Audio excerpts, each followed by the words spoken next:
Hello viewers, welcome back to my channel. I hope you are enjoying all the problems that I am uploading. If you haven't subscribed to my channel yet, please go ahead and subscribe. Today's problem is jewels and stones. You are given string J representing the types of stones that are jewels and S representing the stones you have. Each character in S is a type of stone you have. You want to know how many of the stones you have are also jewels. So we are given with two strings J and S. J has all the different kinds of jewels and S has stones. So some of stones are jewels also, right? So the letters in J are guaranteed distinct and all characters in J and S are letters. Letters are case sensitive. So lowercase a is considered a different type from the stone from uppercase a. So basically we have 26 lowercase letters, 26 uppercase letters that are going to be represented as stones, and there are some set of jewels. So we need to count how many stones are jewels, right? So there are several stones in the S string, right? So we have J is representing several jewels, right?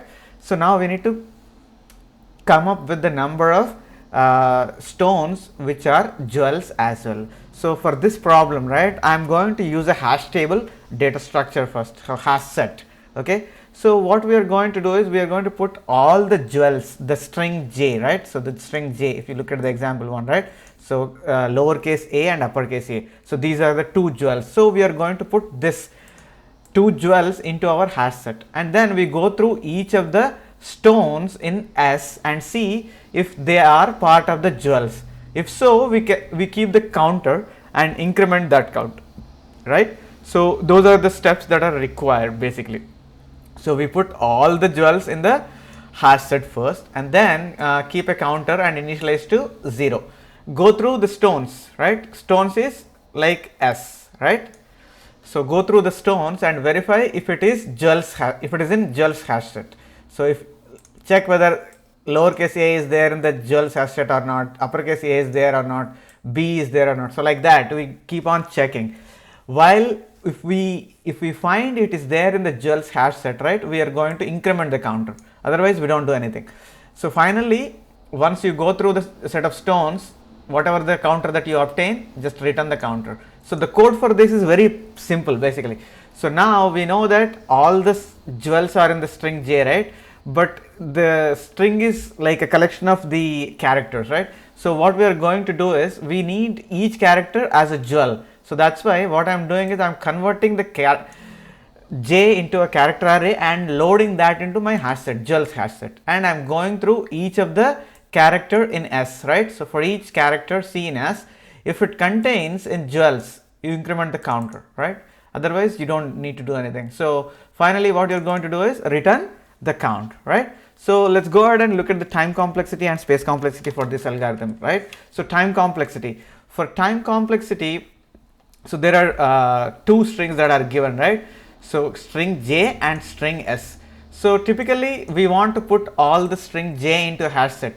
So that will be equal to order of J, I would say, just okay, order of J, actually order of length of J we would say, right, plus order of, since we are going through the list, the string S, right, so that will be equal to the order of length of S, right, length of S. So that will be the time complexity. So you would say the time complexity E is equal to order of length of J plus order of length of S. That is the time complexity. And space, right? So how much space we are using?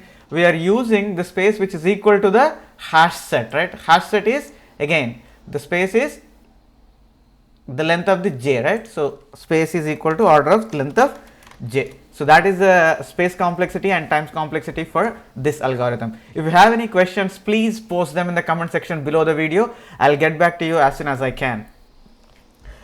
If you haven't subscribed to my channel yet, please go ahead and subscribe and also share among your friends. Please don't forget to click the bell icon. If you click the bell icon, you would get all the notifications for my future videos. Thank you for watching again. I will be back with another problem from Leetcode very soon. Till then, goodbye.